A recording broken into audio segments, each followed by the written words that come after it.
Assalamualaikum warahmatullahi wabarakatuh. Alhamdulillahi rabbil alamin.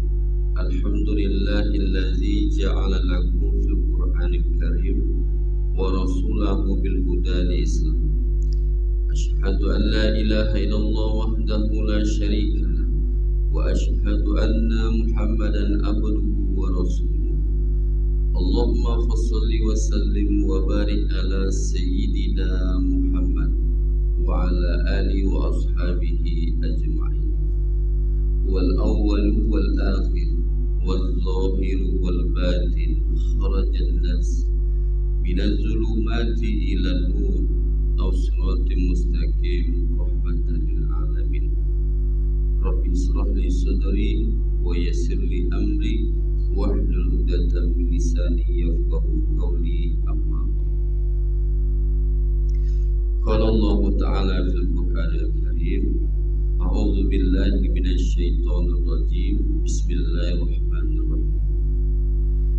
Alladzina atainahumul kitab ya'rifunahu kama ya'rifuna abna'ahum wa inna fariqam minhum la yaktumuna al-haqqa wa hum ya'lamun. Al-Baqarah 146. Bapak Ibu kaum muslimin dan muslimat jemaah salat subuh Masjid Paripurna Al-Manar yang dimuliakan oleh Allah Subhanahu wa taala. Bersyukur kita kepada Allah dengan mengucapkan alhamdulillahirabbil alamin. Dengan kasih sayang Allah kita bertemu, dengan kasih sayang Allah kita berpisah. Dengan sami'nya Allah kita dapat mendengar, dengan basirnya Allah kita dapat melihat, dengan kalamnya Allah kita dapat berbicara, dengan kudrat iradatnya Allah kita dapat bergerak, dengan ilmunya Allah kita bisa cerdas. Kalau tidak izin Allah, ujung rambut kita, ujung kaki kita, kanan, kiri, depan, belakang tidak akan ada apa-apanya. Maka pantaslah kita hari ini bersyukur Allah masih memberikan kepada kita kesehatan, kesempatan, keimanan. Mudah-mudahan ibadah yang kita laksanakan diterima oleh Allah Subhanahu wa taala. Berselawat kita kepada Rasulullah sallallahu alaihi wasallam. Allahumma shalli ala sayyidina Muhammad wa ala ali sayyidina Muhammad. Assalamu alayka ya Rasulullah. Mudah-mudahan dengan memperbanyak selawat kepadanya di yaumil akhir nanti kita mendapatkan syafaat dari Rasulullah sallallahu alaihi wasallam. Ibu bapak yang dimuliakan oleh Allah Subhanahu wa taala, Nabi Muhammad sallallahu alaihi wasallam punya ayah namanya Abdullah. Abdullah itu punya ayah namanya Saibah.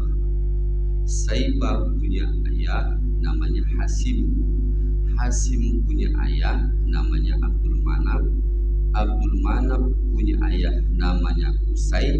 Qusay punya ayah namanya Kilab. Ibu bapak rahimakumullah, lalu timbul pertanyaan, di mana letaknya Abdul Muthalib? Ibu bapak rahimakumullah, nama asli Abdul Muthalib itu adalah Saibah. Ambulang ibu bapak, nama asli Abdul Muthalib itu adalah Saibah. Kenapa Saibah itu lebih dikenal dengan nama Abdul Muthalib?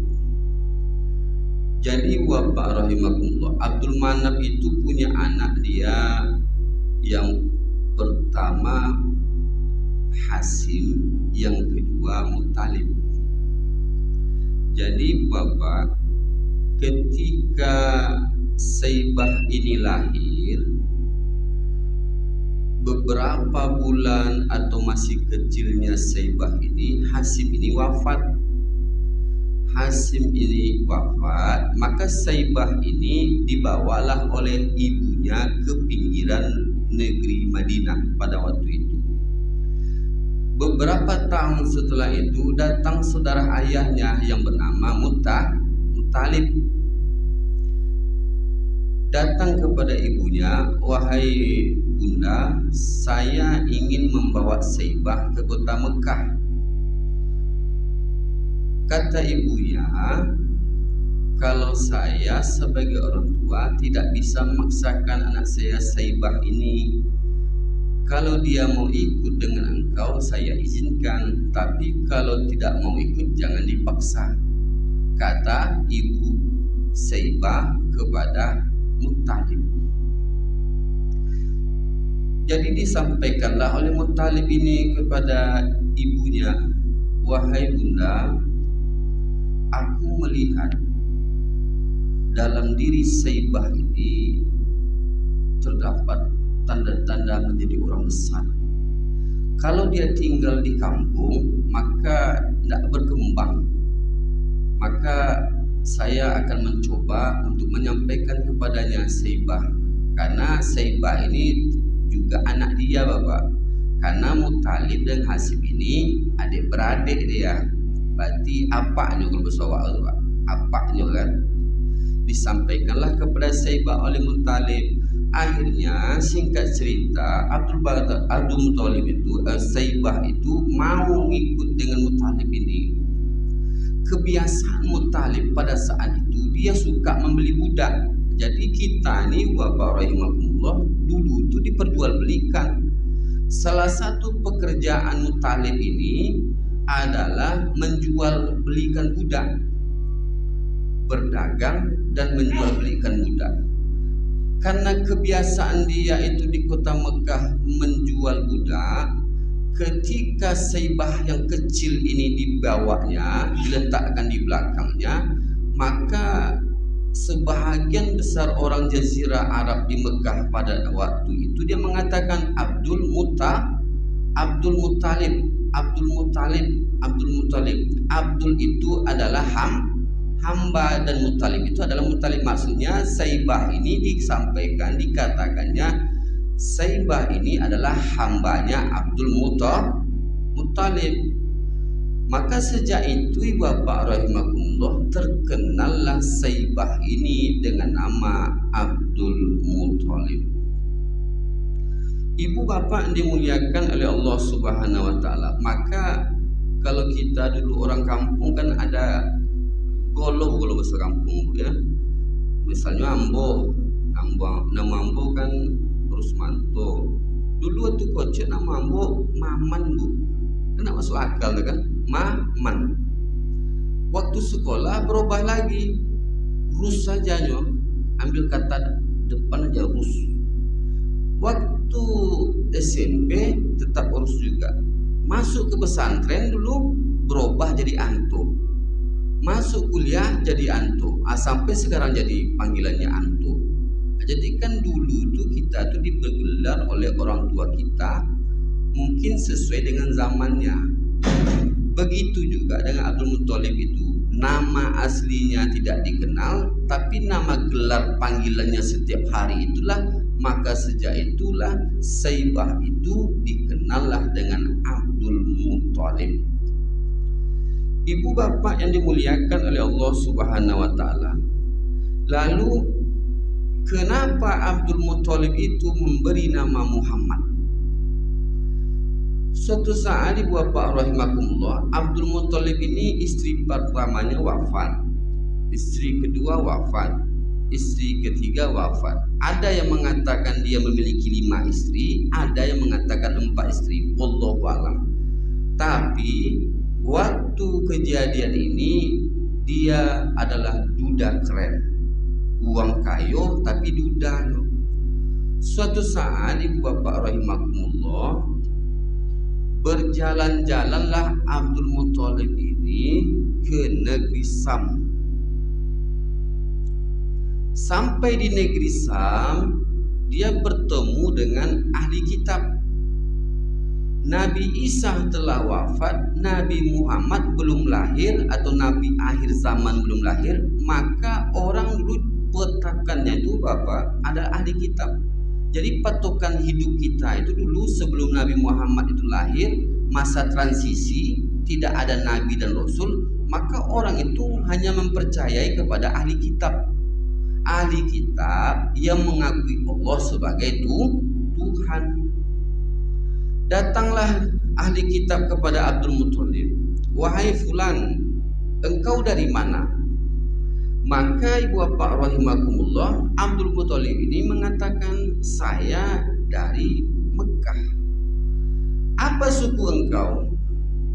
"Suku Ambo, Quraisy, Bani Hasim." Kata ahli kitab ini, tidak lama lagi akan muncul seorang nabi akhir zaman, penutup segala nabi dari Bani Quraisy, dari suku Quraisy Bani Hasim, dan dia lahir di kota Mekah. Kata ahli kitab ini, Pak. Maka Abdul Muthalib mengatakan kepada ahli kitab ini, "Apakah bayi itu sudah lahir?" Maka ahli kitab ini mengatakan, bayi itu belum lahir.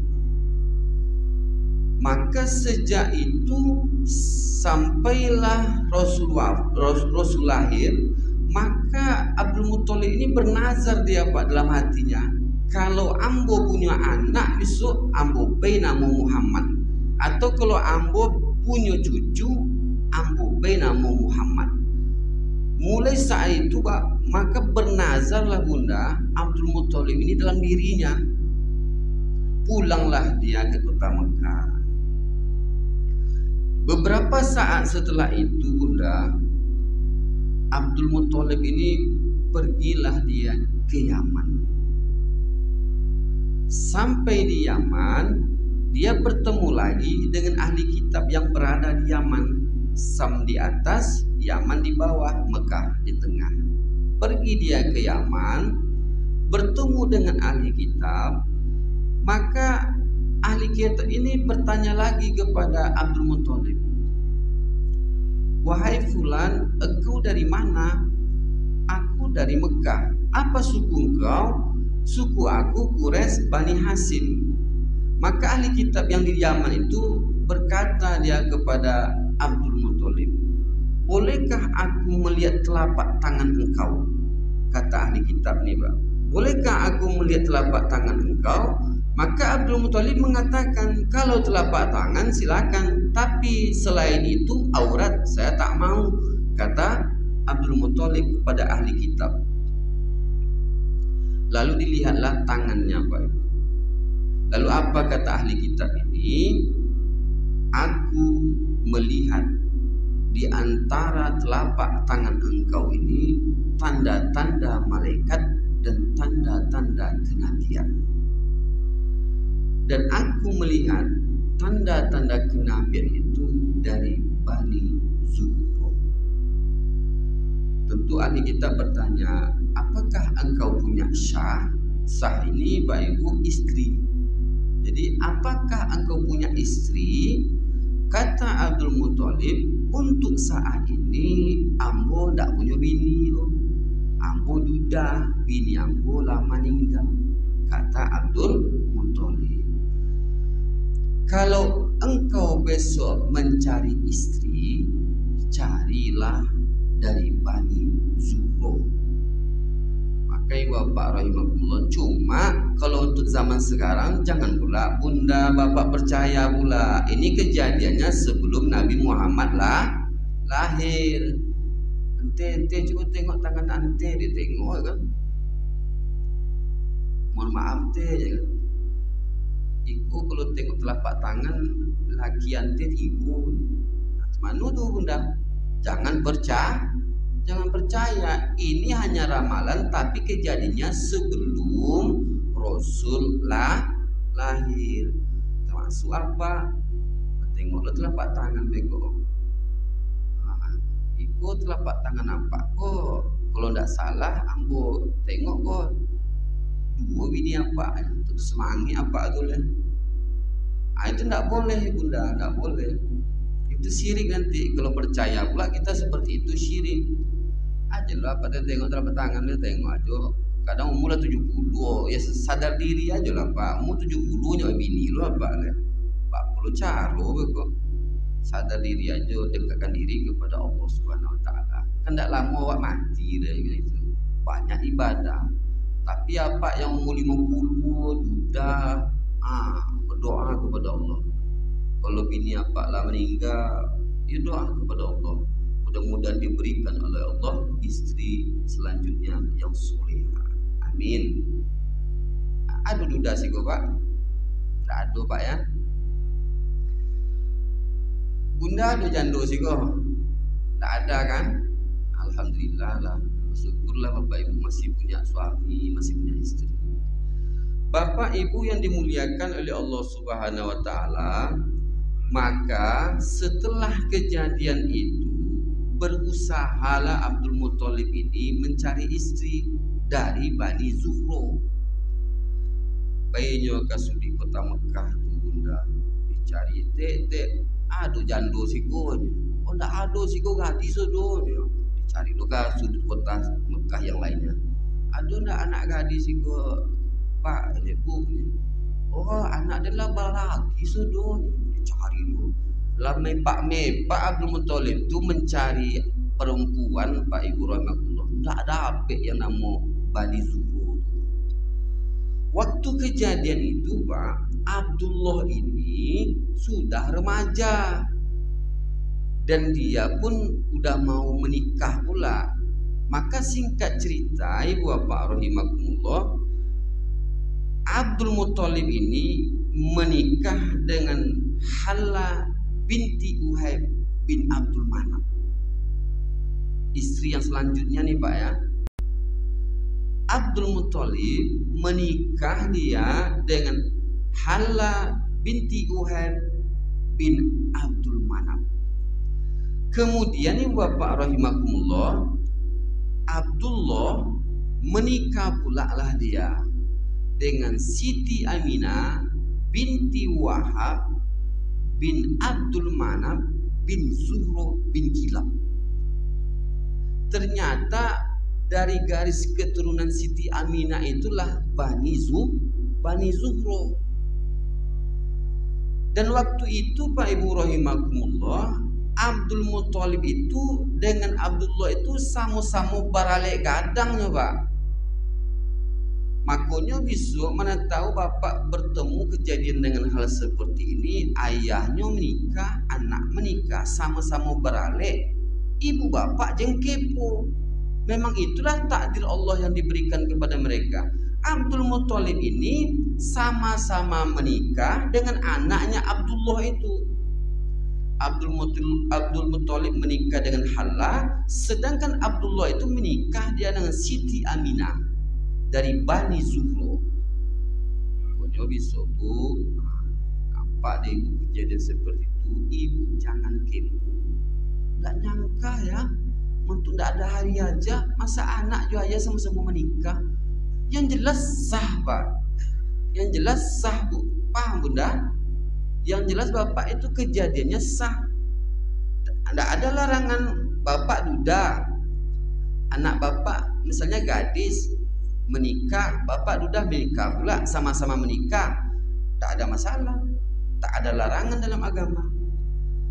Yang jadi masalah tuh keponya tuh, urusan orang disampaikan tuh, urusan orang diurusi, urusan orang diurusnya, urus saja keluarga awak masing-masing. Jadi Bapak rahimakumullah, menikahlah mereka ini. Singkat cerita, 2 bulan setelah pernikahan, Abdullah ini diperintahkan oleh ayahnya untuk berdagang ke Syam.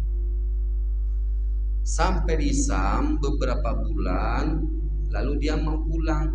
Di tengah perjalanan, tepatnya di Madinah, Abdullah ini wafat. Abdullah wafat, tentu ibu hati Siti Aminah ibu bapak rahimahullah. Maka sejak Abdullah itu wafat, usia kandungan Siti Aminah itu kurang lebih baru 2 bulan. Dan ini bapak rahimahullah gambaran bagi kita, pelajaran bagi kita. Tidak selamanya pasangan kita itu bersama dengan kita. Maka bapak, ibu bersyukur masih ada pasangan, masih ada suami, masih ada istri. Tapi jangan karena sayang kita lupa kepada Allah.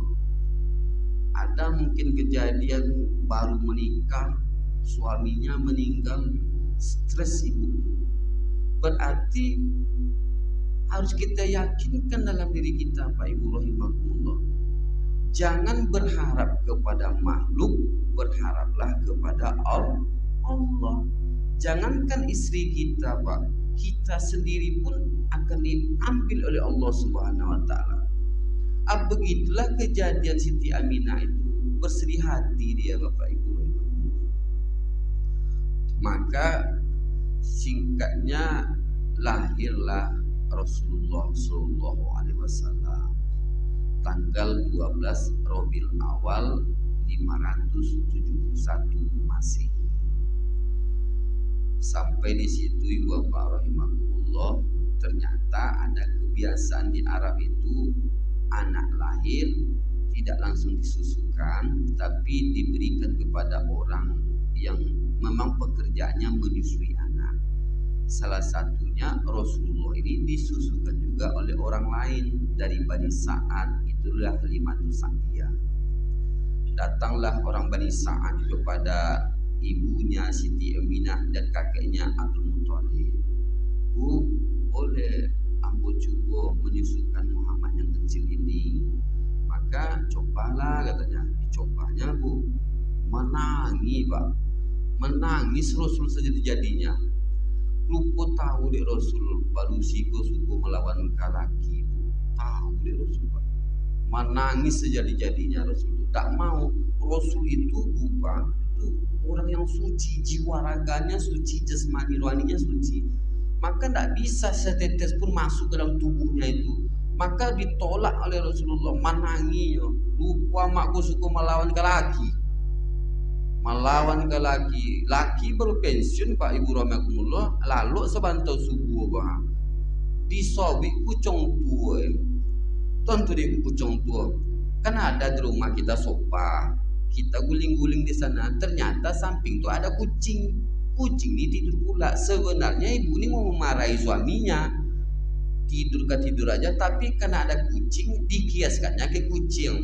Lalu kalau ajang kucingnya cukong kerajo. Padahal Pak, kita ini baru 1 bulan pensiun, Pak.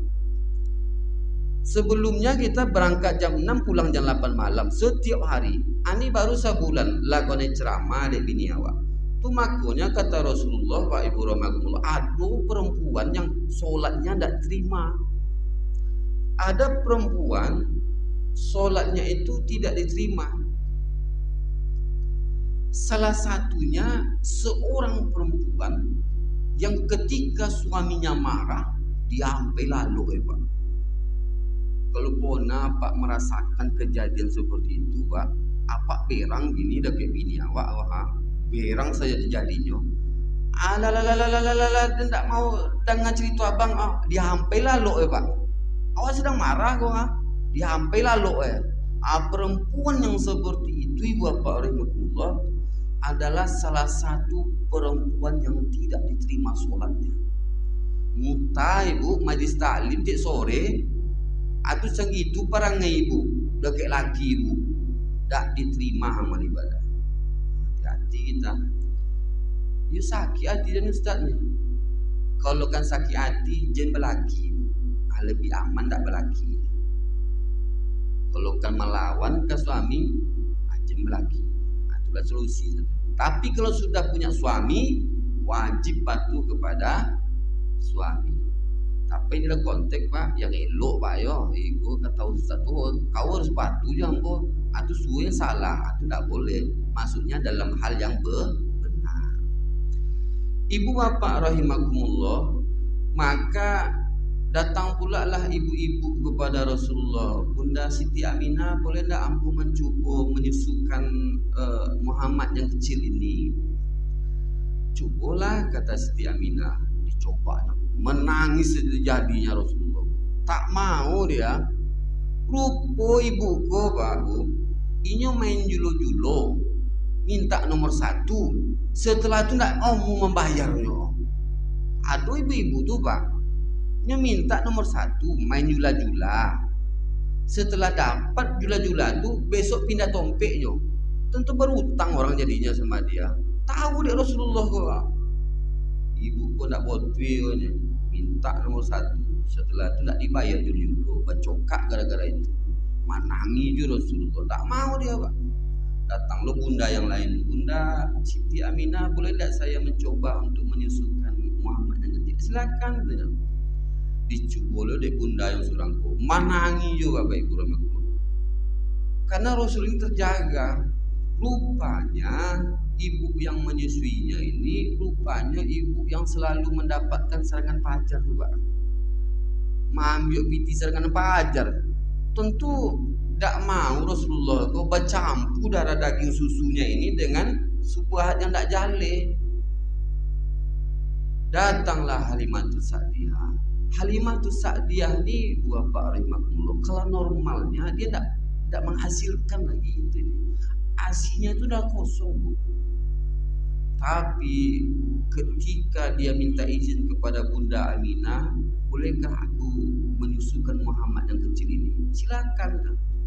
Ketika dia mengambil Muhammad itu baru bergetar jiwa rasanya, seolah-olah nih yang kosong asinya itu berisi penuh. Nah, cemana Bunda merasakan dulu, Bunda sedang menyusui kan penuh lah. Seperti itulah yang dirasakan oleh Halimatus Sa'diyah itu ketika memegang Rasulullah yang masih kecil itu. Dicobalah menyusui, woi, tak tanggung lomak Rasulullah menyusui sampai kanyang, sampai terlalu.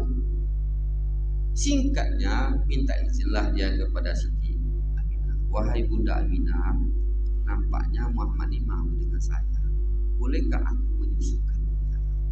Maka Siti Aminah dengan kesepakatan Abdul Muthalib, susukanlah, dibawalah ke Bani Sa'ad, kurang lebih 2 tahun.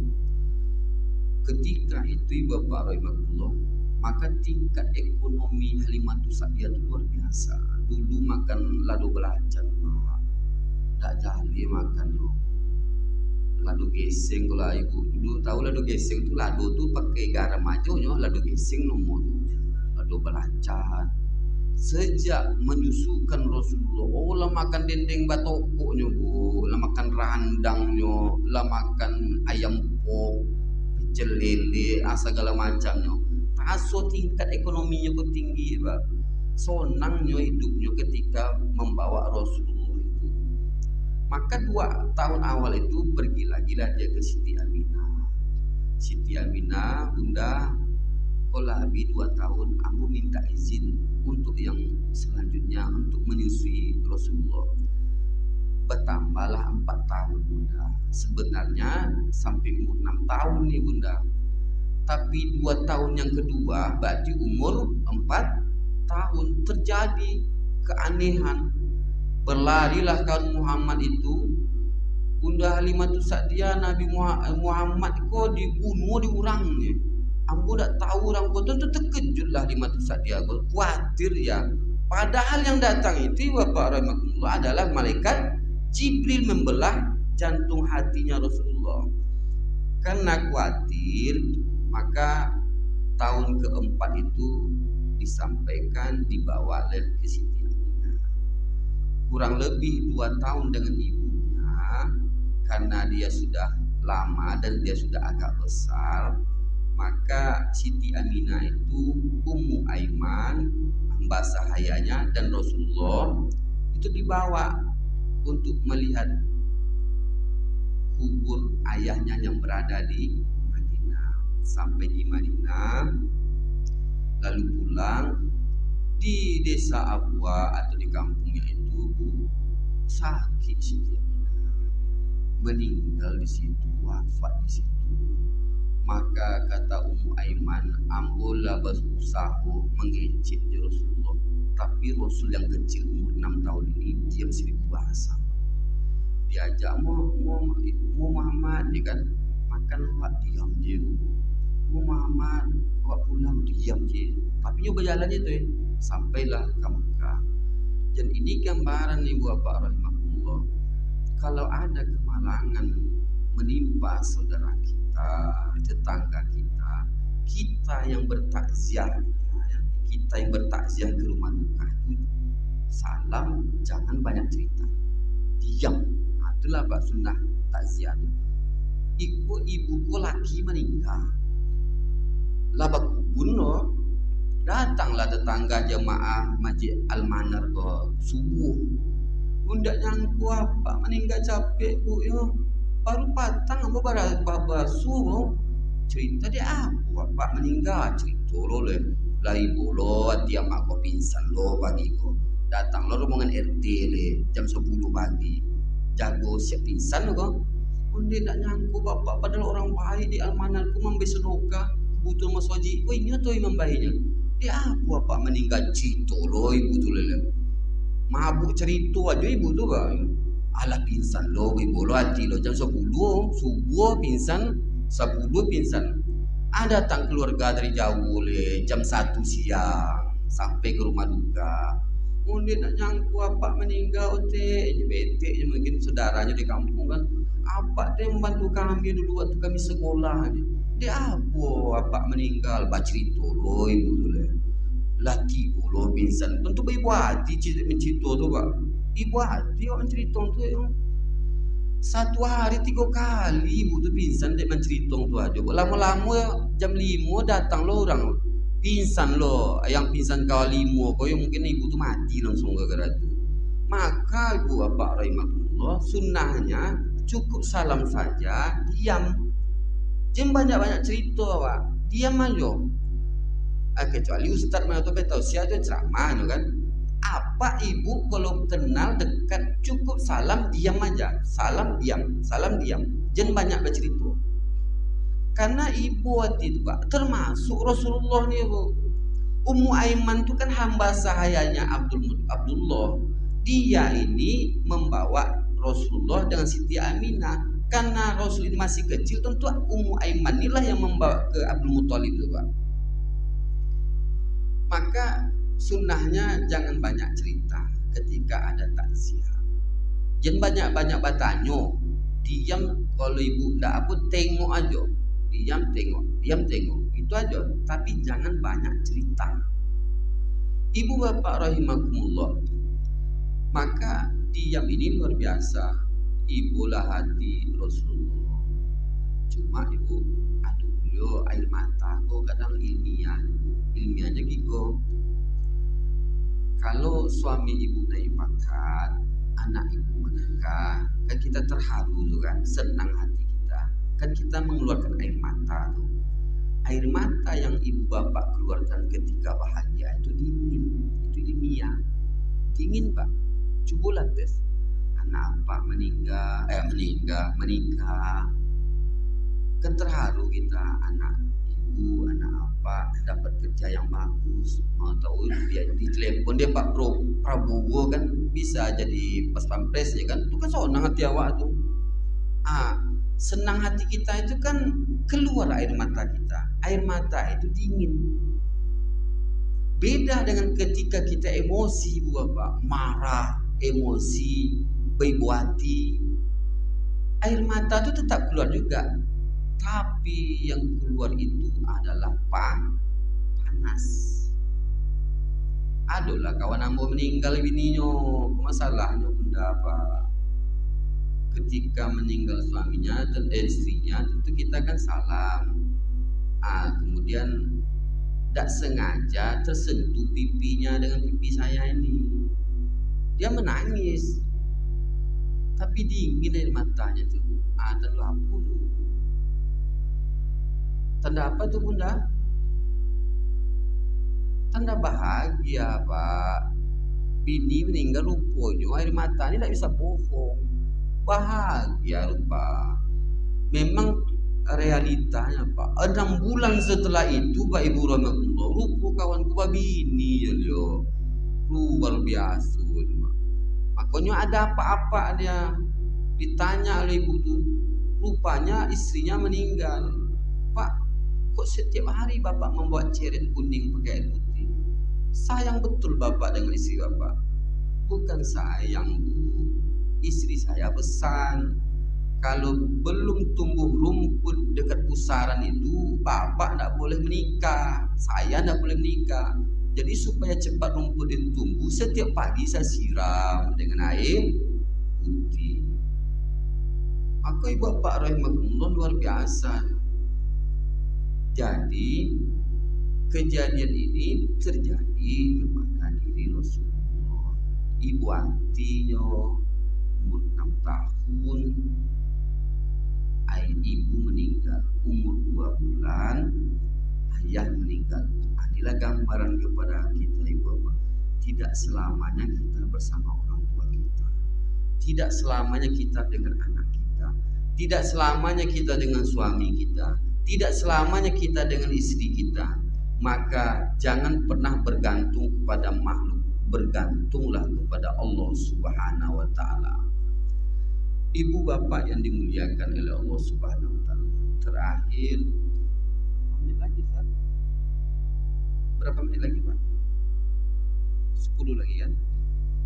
Terakhir ibu bapak rahimakumullah. Jadi Rasul ini sakit. Dia ingin berkata, tapi karena sakit tentu suaranya tidak keluar. Dia ingin berpesan. Maka menantunya Ali bin Abi Thalib memberanikan diri untuk mendekatkan telinganya kepada mulut Rasulullah.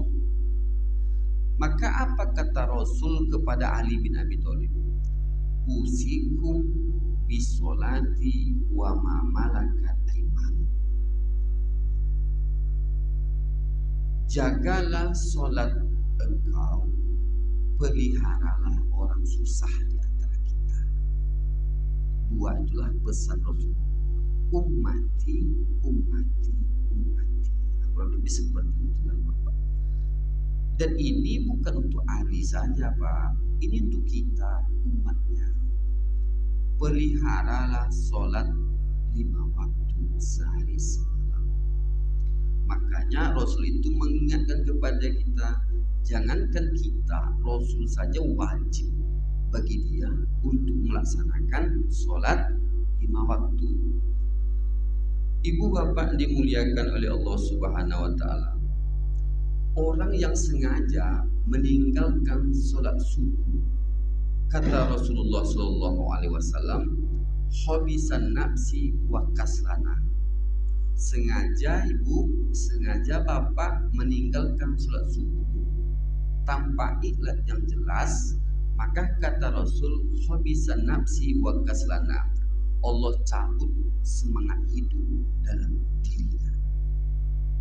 Makanya anak awak ke sekolah kan awak suruh apa Bapak Ibu?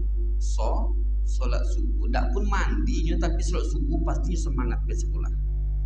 Tapi kalau tak solat subuh Bapak Ibu rahimahullah, sehari itu Allah cabut semangat hidup dalam diri kita.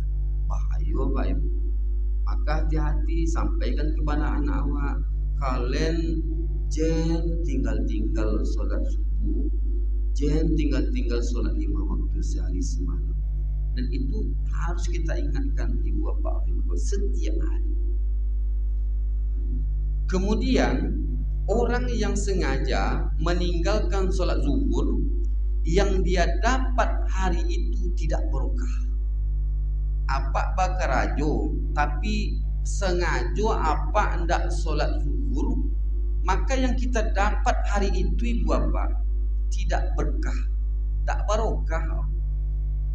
Makanya pernah kejadian ada ibu-ibu mau pergi pesta, jam 11.30 itu kan pakai bedak dia Pak.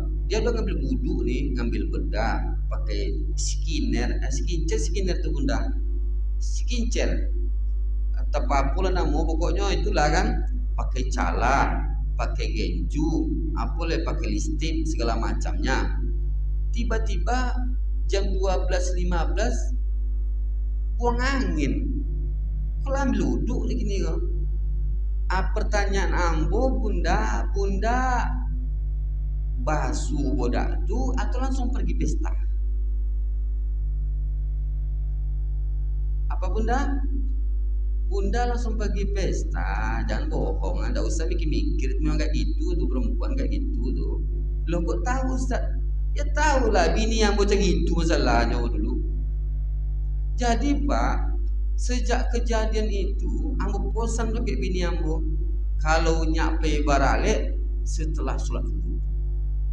Nggak ada cerita Pak nanti sholat bang nanti nggak ada Pak. Sampai di barale ceritanya Pak Ibu Romekumullah dunia aja. Udah lama nggak bertemu jeng, ya kan kawannya sama-sama SMA dulu. Di mana laki kerajo? Laki ambo komisaris BUMN.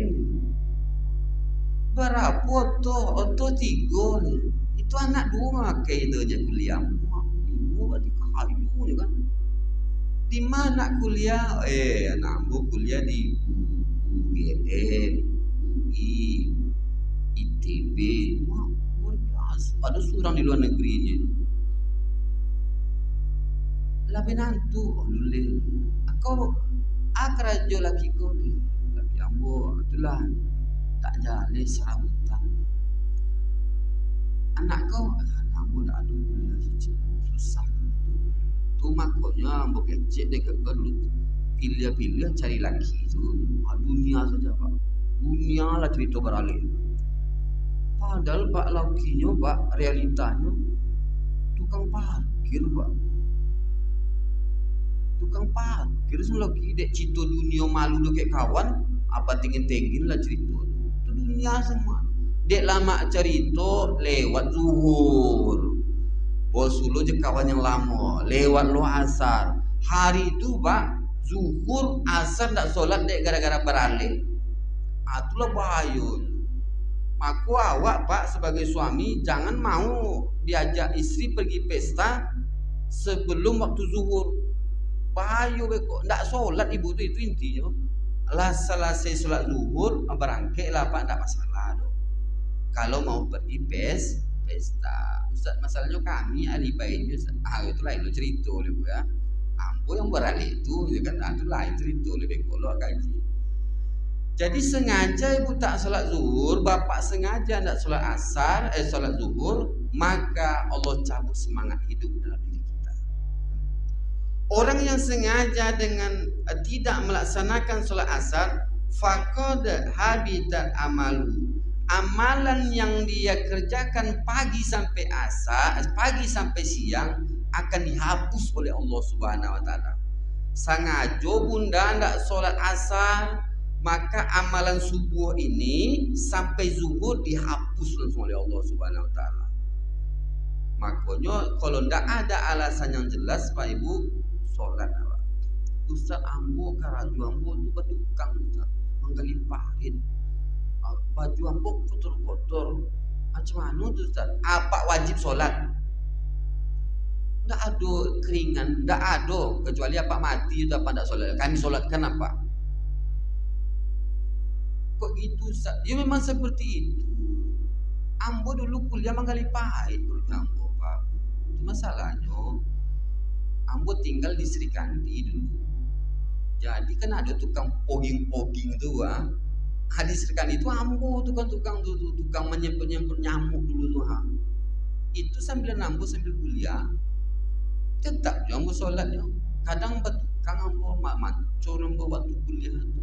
Ya tiba waktu sholat apa sholat loh. Cuman Ustaz, ya wak kan sawung dari rumah, wak baju bagus Nanti waktu sholat Ustaz kan berkeringat itu Ustaz. Cemana itu Ustaz? Apa diterima oleh Allah Subhanahu wa taala?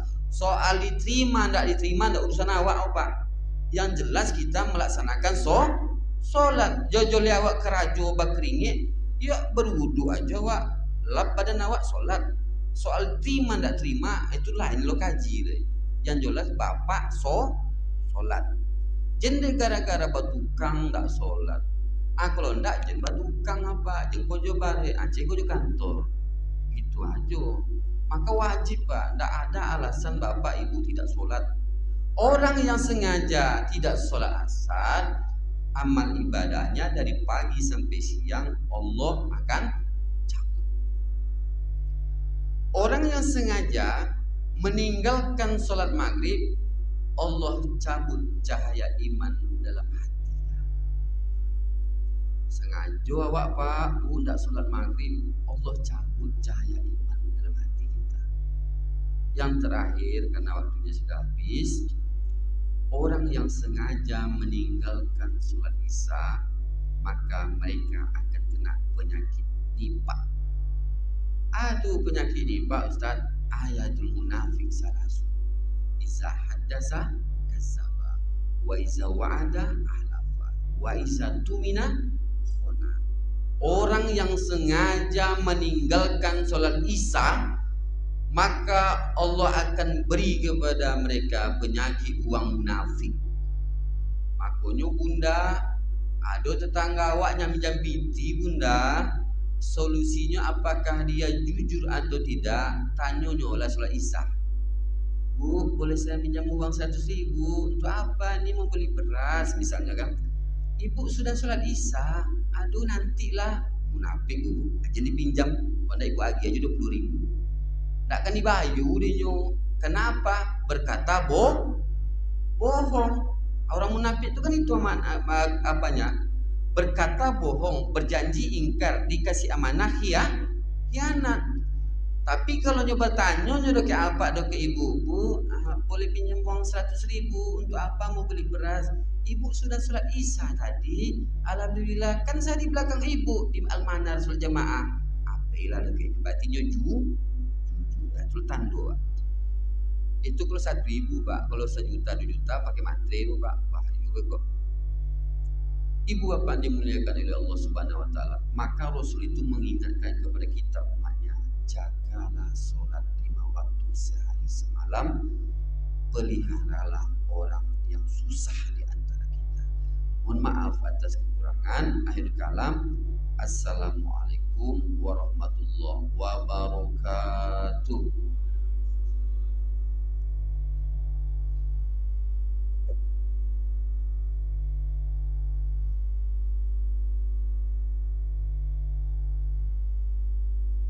Terima kasih banyak atas segala penyampaian yang semoga dan apa yang didengarkan bisa menjadi amalan kita di kemudian hari dan juga jadi amalan kita di dunia dan akhirat.